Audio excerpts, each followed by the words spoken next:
The Undersecretary of State for Political Affairs, Victoria Nuland, just came to visit Moscow. Excuse me, what is the result of your negotiations? Very productive, thank you. But the one thing about this event, besides the overall context, is her selection to come here, which is very strange. If you look at the government, it's a pretty big entity. You know, there's Department of Defense, right? State Department. There's the entire Congress.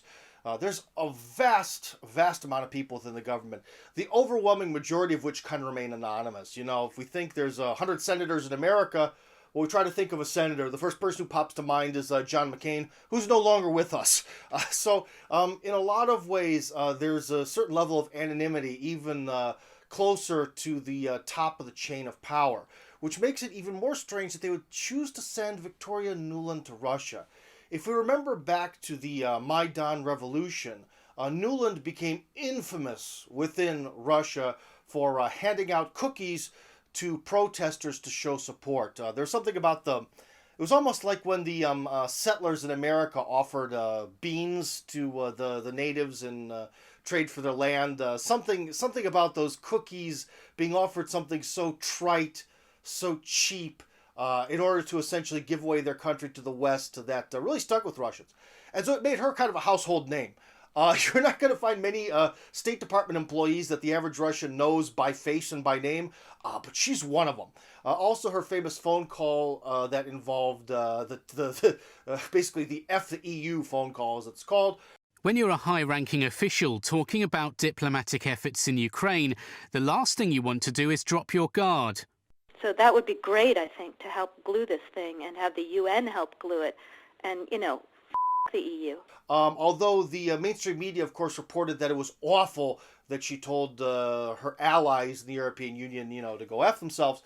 But the real awfulness of it was that essentially during that phone call, she basically really set up the structure, chose the powers that would be in Kiev, okay? So again, this person is really the poster child for the Maidan Revolution, which is an anti-Russian liberal fascistic revolution that is just the epicenter of all the problems that Russia is having in its foreign policy. I try to explain to people like this. You know, when you're outside of a conflict, it looks different from the inside. From, I don't know, Iowa or Argentina, it seems like the Palestinians and the Israeli Jews could maybe find some kind of compromise and work everything out. Well, it's not so simple.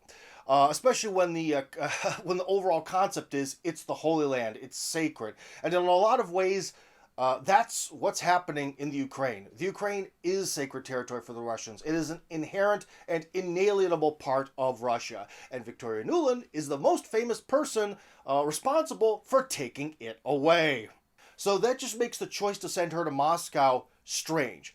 Perhaps this was a conscious choice, and maybe it was essentially a form of trying to show dominance, that we're going to take this person who completely is responsible for destroying your dreams, for driving a wedge in your civilization, and she's going to come talk to you. Kind of like a shove it down your throat kind of, I don't know, pee on your leg kind of method of asserting dominance.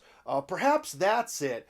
But then again, why, to assert dominance, why come here to have some, you know, table-side chit-chats with certain Russian officials? It's kind of a little odd. It's maybe not the best way to assert dominance.